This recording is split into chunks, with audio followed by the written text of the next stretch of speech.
Hello students, देखिए ये doubt था सपना का। ठीक है कि प्रचक्रण कक्षा युग्मन व सूक्ष्म संरचना की गुणात्मक क्या कीजिए। ठीक है, इसके बारे में तो अभी हम पढ़ लेंगे, लेकिन इसको देखो, सूक्ष्म संरचना आपने पढ़ा होगा। सूक्ष्म संरचना में क्या बताया मैंने कि सोडियम होता है। सोडियम की एक तो मुख्य श्रेणी होती है और एक स्फुट श्रेणी होती है। ठीक है, इनकी जो अगर इनकी जो रेखा है उनको अगर हम उच्च विभेदन क्षमता वाले स्पेक्ट्रोमीटर से देखते हैं तो वो क्या होता है, उनकी जो रेखा होती है वो पास पास होती है। ठीक है, और वो दो भागों में विभाजित होती है, जो क्या होती है, पास पास होती है। ठीक है, उसका पास पास होती है तो उसको क्या कहते हैं, सूक्ष्म संरचना कहते हैं। ठीक है, तो ठीक है, अब इसको पढ़ो आगे। तो फर्स्ट देखो इसमें, देखो, जब इलेक्ट्रॉन नाभिक के चारों ओर, इसको थोड़ा कम कर लेता है तो देखो ध्यान से, जब इलेक्ट्रॉन नाभिक के चारों ओर चक्कर लगाता है तो कक्षीय गति के कारण उत्पन्न, जैसे इलेक्ट्रॉन है यहाँ पे, नाभिक है, इलेक्ट्रॉन क्या कर रहा है, चक्कर लगा रहा है। तो क्या कह रहा है, इसकी कक्षीय गति के कारण उत्पन्न चुंबकीय आघूर्ण म्यू जे। ठीक है,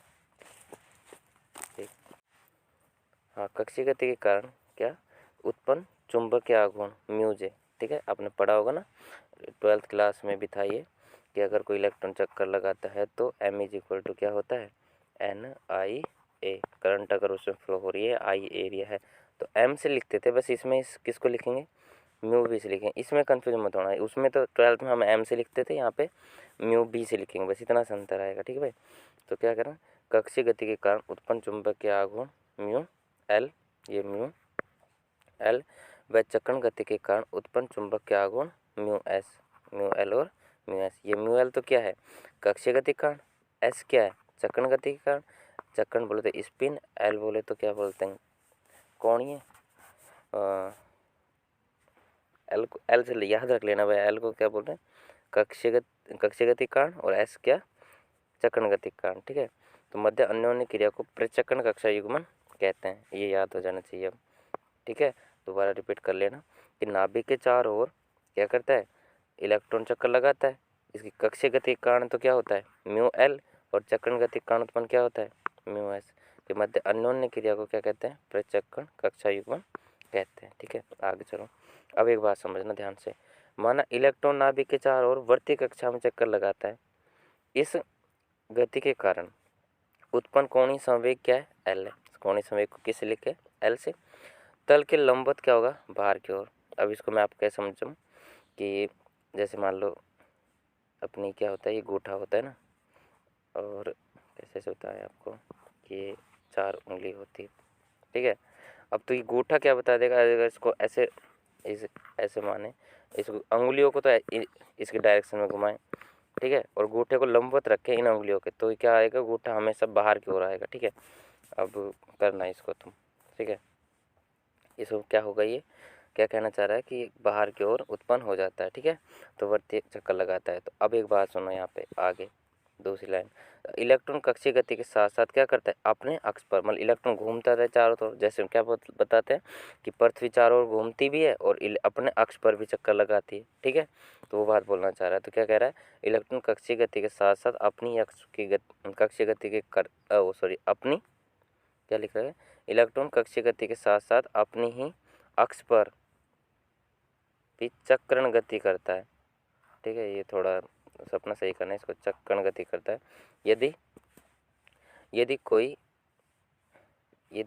प्रेक्षक इलेक्ट्रॉन, एक मिनट रुको ना भाई, क्या हो रहा है, हाँ, यदि कोई प्रेक्षक इलेक्ट्रॉन पर बैठा, मतलब जैसे इलेक्ट्रॉन चक्कर चक्कर लगा रहा है किसके, नाभिक के चारों ओर, अगर कोई आदमी यहाँ आके बैठ जाए, ठीक है, तो क्या करेगा, उससे ऐसा लगेगा कि नाभिक घूम रहा है।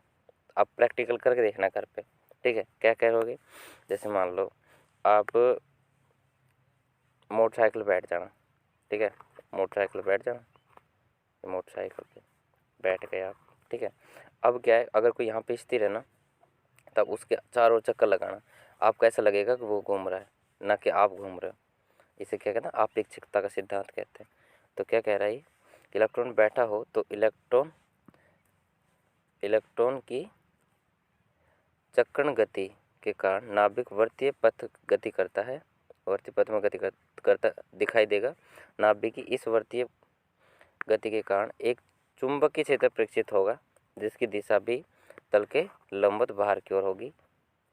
अतः चुंबकीय क्षेत्र बी वेक्टर व कक्षीय कोणीय संवेग एल वेक्टर दोनों एक ही दिशा में होंगे। अतः बी डायरेक्टली प्रोपोर्शनल होगा एल वेक्टर की। याद रखना, जितना ज़्यादा मैग्नेटिक फील्ड होगा उतना ही ज़्यादा क्या होगा, एल होगा। ठीक है, यही बात कह रहे हैं यहाँ पे। ठीक है, चौथे चैप्टर में पढ़ा होगा आपने ये चुंबक क्षेत्र कैसे उत्पन्न होता है गतिशील आवेश के कारण। ठीक है, 12th क्लास में। अब देखो, ये आपको कोई डायग्राम के माध्यम से बताने की कोशिश कर रहा है। अगर क्या कह रहा है, नाभिक स्थिर है ना और इलेक्ट्रॉन उसके चारों चक्कर लगा रहा है, तो उसको क्या लगेगा कि क्या लिखा है यहाँ, इलेक्ट्रॉन की स्थिति पर उत्पन्न चुंबकीय बी वेक्टर व चुंबकीय आघूर्ण म्यू एस के कारण अन्योन्य क्रिया होती है। इस अन्योन्य क्रिया के कारण ई एस एल अतिरिक्त स्थितिज ऊर्जा उत्पन्न हो जाती है जिसे निम्न प्रकार प्रदर्शित किया जाता है। ठीक है, ये आपने पढ़ी ना, U is equal to minus का एम बी, एम की जगह बस क्या आया है, यू आया है, यू ऐसा है। ठीक है, याद रख लेना। और यहाँ पे क्या हो रहा है, एक बार तो दो डायग्राम बनाए हमने, एक तो यहाँ पे पॉजिटिव रखा है, इलेक्ट्रॉन घूम रहा है, और एक बार इलेक्ट्रॉन बीच में रख दिया है और ऐसा लग रहा है कि नाभिक घूम रहा है। ठीक है, ये बात बताई, दोनों डायग्राम हो गए क्लियर। आगे चलो।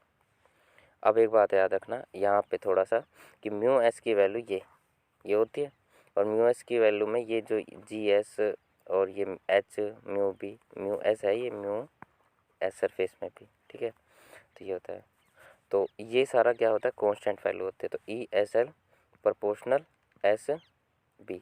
ठीक है, ये एस और ये बी, और यहाँ पे मैं बी समानुपाती एल वेक्टर होता है, और बी के बराबर अगर एल लिख दूँ तो कन्फ्यूज मत होना। ठीक है, क्योंकि अभी मैंने देखो यहीं पे बताया है, देखो यहाँ लिख रखा बी प्रोपोर्शनल एल वेक्टर। ठीक है, आगे चलो।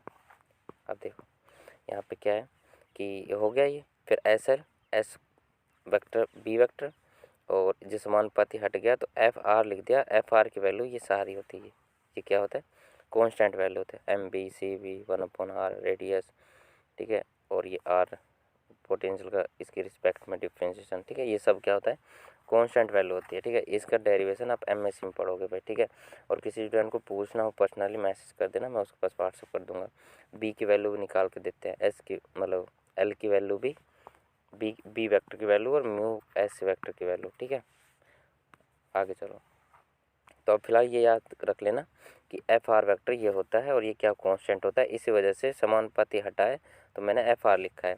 अब इसका प्रत्याशा मान लेने पर, मतलब ये होता है एवरेज लेने पर, ये मान के चलो इसका, जैसे प्रत्याशा मान लेने पर। ठीक है, अब प्रत्याशा मान क्या होता है, देखो मैंने यहाँ पे एल लिख दिया, क्यों, बी प्रोपोर्शनल किसका होता है, एल, और यहाँ पे क्या था, देखो बी था ना, ये देखो यहाँ पे बी था और बी का क्या बना दिया मैंने, एल। अब बोलना मत एफ आर का एस का बी का क्या बना दिया, एल, क्योंकि बी प्रोपोर्शनल किसके था, एल के। ठीक है, ये देखो आगे, देखो ये मैंने लिखवा रखा है आपको नोट्स में ब्रैकेट में, ये देखो ये लिखवा रखा है। अब देखो माना कुल कोणीय संवेग जे वेक्टर है।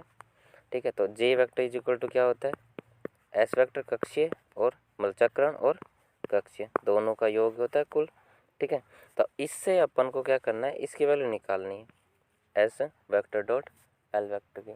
ठीक है, तो माना कुल कोणीय संवेग जे वेक्टर है, तो देखो यहाँ पे इसको जे का मल्टीप्लाई जे वेक्टर और डॉट जे वेक्टर करूँगा तो क्या आ जाएगा, जे का स्क्वायर। ठीक है, अभी आप थोड़ा थोड़ा ये देखते रहना साथ साथ, देखो और यहाँ पे क्या है, एस वेक्टर प्लस में एल वेक्टर और एस वेक्टर प्लस में एल वेक्टर, तो क्या आएगा, ये एस स्क्वायर प्लस में एल स्क्वायर प्लस में एस एल क्या होता है, 2s डॉट एल वेक्टर। ठीक है, ये होता है,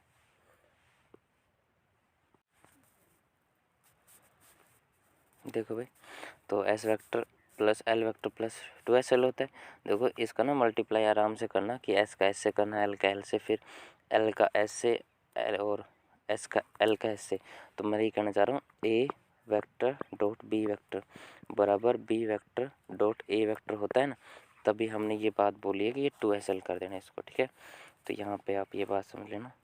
देखो मैंने आपको नोट्स में करवाया हुआ है कि ए डॉट बी बराबर बी डॉट ए होता है, ठीक है। और आप इसको प्रूव भी कर सकते हो ऐसे 2i प्लस में 3j प्लस में 5k, फिर ऐसे लिख लेना 3i प्लस में 2j प्लस में 2k करके इनका एक बार तो ए डॉट बी करना, एक बार बी डॉट ए करना, इतना तो आपको आता है। फाइनल गिव टाइम पे आगे चलो। तो फिर उसके बाद में देखो यहाँ पे मैंने क्या किया, 2SL ये सबको इधर लेकर माइनस का हो जाएगा और 2 को क्या ले जाओगे फिर इसके डिवाइड में, यही क्या देखो ये क्या ना पर जे स्क्वायर के माइनस में L square minus S square, और फिर अगर एल एस चाहिए अपन को तो 2 कहाँ जाएगा डिवाइड में, तो ये लिख दिया। अब एक बात याद रखना, क्या अपन को क्या चाहिए, इसका एवरेज चाहिए, एल डॉट एस मतलब प्रत्याशा मान चाहिए इसका ऐसे। तो प्रत्याशा मान के लिए पहले बताओ जे स्क्वायर की वैल्यू आपको देखो यहाँ पे सब लिख रखा है मैंने, ये देखो जे स्क्वायर की वैल्यू क्या होती है, H cut square J plus 1, H cut square small, ये स्मॉल एस है भाई, ये तो कैपिटल एस है और ये स्मॉल एस है, ये कैपिटल एल है ये स्मॉल एल है, ठीक है। और ये भी स्मॉल है यहाँ पे जे और जे प्लस 1, ये स्मॉल जे है यहाँ पे स्मॉल जे, याद रखना, ठीक है। आगे चलो,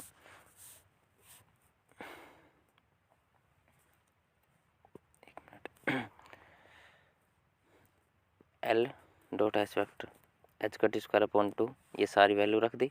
वैल्यू रखने के बाद ई एस एल की जगह अब क्या रख दिया, इसकी वैल्यू जो मिली है, क्योंकि ये तो था ही एफ आर, ये सारी वैल्यू उठा के उस ई एस वाली इक्वेशन में रख दी, इसमें देखो इसमें रख दी, इस वाली इक्वेशन में इसमें, ठीक है। एफ आर तो था ही, इसकी वैल्यू निकालनी थी, वो निकल गई यहाँ पे, ये रख दी यहाँ पे, ठीक है। अब देखो यहाँ पे लिख रखा है एल क्या है, कक्षीय क्वांटम संख्या, और एस स्पिन क्वांटम संख्या, जे है कुल क्वांटम संख्या, ठीक है। तो जे की जगह देखो अब आगे, अब एस कक्षक के लिए देखो एस पी डी एफ होता है ना, एस कक्षक के लिए क्या होता है 0 1 2 3, एल का मान क्या होता है एस के लिए 0 होता है। तो यहाँ पे बस आपको क्या करना है, क्योंकि जे इज इक्वल टू क्या होता है एल प्लस एस, एल की जगह क्या रख लेना 0, तो आप रखो, तो एस देखो जे बराबर ओनली फॉर, ये बता दिया है कि जे बराबर एस लिखा है इन्होंने, क्यों लिखा है, क्योंकि एल बराबर क्या लिखा है 0, क्योंकि जे बराबर ये होता है, एल बराबर 0 कहोगे, जे की जगह क्या रखना है बस एस, तो यहाँ पे जहाँ जहाँ जे है वहाँ पे एस एस यहाँ रखना है। तो अब क्या बचेगा, ये तो इससे तो ये कैंसिल आउट हो गया, ठीक है। और एल की वैल्यू 0 है ही, तो ओनली फॉर 1 बच रहा है, देखो ये यहाँ पे, एक मिनट रुकना भाई, यहाँ पे हाँ सही है भाई, एल की जगह यहाँ पे क्या रखोगे 0, तो यहाँ पे 0 रखोगे तो टोटल 0 हो गया, और यहाँ पे यहाँ एस रखा यहाँ एस रखा, और ये इससे ये कैंसिल हो गया, तो यहाँ पे क्या बचा अंदर 0, 0 को multiply H cut square upon 2 से करोगे तो क्या आ रहा है 0, ठीक है। नोट्स के अकॉर्डिंग चलना पड़ रहा है भाई, ठीक है, आप समझ पा रहे हो ना। फिर भी सपना भाई दिक्कत आए तो कोई मेरे को बता देना, कोशिश कर रहा हूँ, ठीक है। आगे चलो, प्राप्त समीकरण 3 से प्रदर्शित होता है, क्या प्रदर्शित होता है कि एस कक्षक के लिए अतिरिक्त स्थितिज ऊर्जा का मान 0 प्राप्त होता है, अतः एस कक्षक पर प्रचक्रण कक्षा युग्मन का कोई प्रभाव नहीं पड़ता।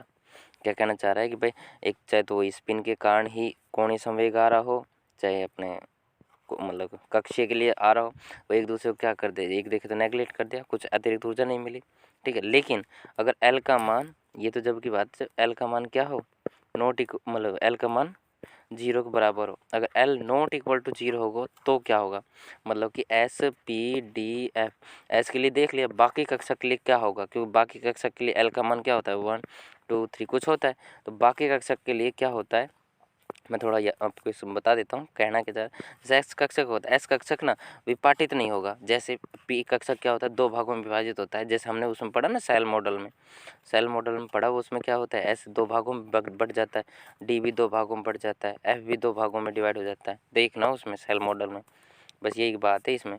एल बराबर 0 नहीं होगा तो क्या होगा, कुल क्वांटम संख्या जे के 2 मान संभव हैं, जैसे जे बराबर एक तो L plus 1 L plus S और एक एल माइनस एस, पहले एल प्लस एस के लिए करेंगे, तो अगर देखो एस बराबर 1/2 क्यों आया, क्योंकि इलेक्ट्रॉन की बात कर रहा है, स्पिन इलेक्ट्रॉन का क्या होता है 1/2 होता है, तो स्पिन के लिए यहाँ पे क्या रखा एस एस बराबर 1/2 रखा, तो देखो यहाँ पे देखो जे बराबर एल की जगह, तो एल की जगह तो क्या आ गया, एल, एस की जगह एल की जगह क्या आ गया भाई, 1+1/2। तो अब ये जहाँ जहाँ पे क्या था, जे था, जे की जगह देखो जे+1 था ना यहाँ पे, तो जे की जगह एल प्लस, या ये आप कर लोगे भाई, ये कर लिया, ये भी हो सकता है आपसे। और यहाँ पे भी हमने किसकी वैल्यू रखी, एस की, तो यहाँ तो एस की वैल्यू रख दी और यहाँ पे जे की वैल्यू रख दी। कैलकुलेशन में आप इतना आप करना भाई, देखो एल का मल्टीप्लाई, ये L+1/2, और इसको लिख सकते हो L+3/2।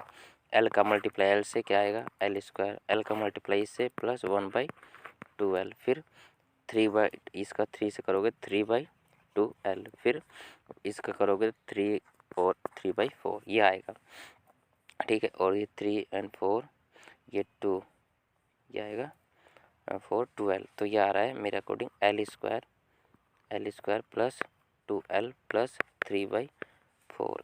देखो ये प्रॉब्लम है, आप समझना इसको, आप ये कैलकुलेशन करना, ये नहीं आया तो मेरे को बताना भाई, ठीक है। तो ये क्या हो गया 2L माइनस का L हो गया, ESL, तो 2L माइनस एल, एल बच गया, एल बच गया। अब अपन ऐसे जैसे L+1 L+S लिए, L+S के लिए लिखा, S बराबर 1/2 लिख दिया। अब बस ये L माइनस एस करना है और S की जगह वही 1/2 करना, वो एज इट इज सारी कैलकुलेशन ऐसे कैसे करनी है, ठीक है।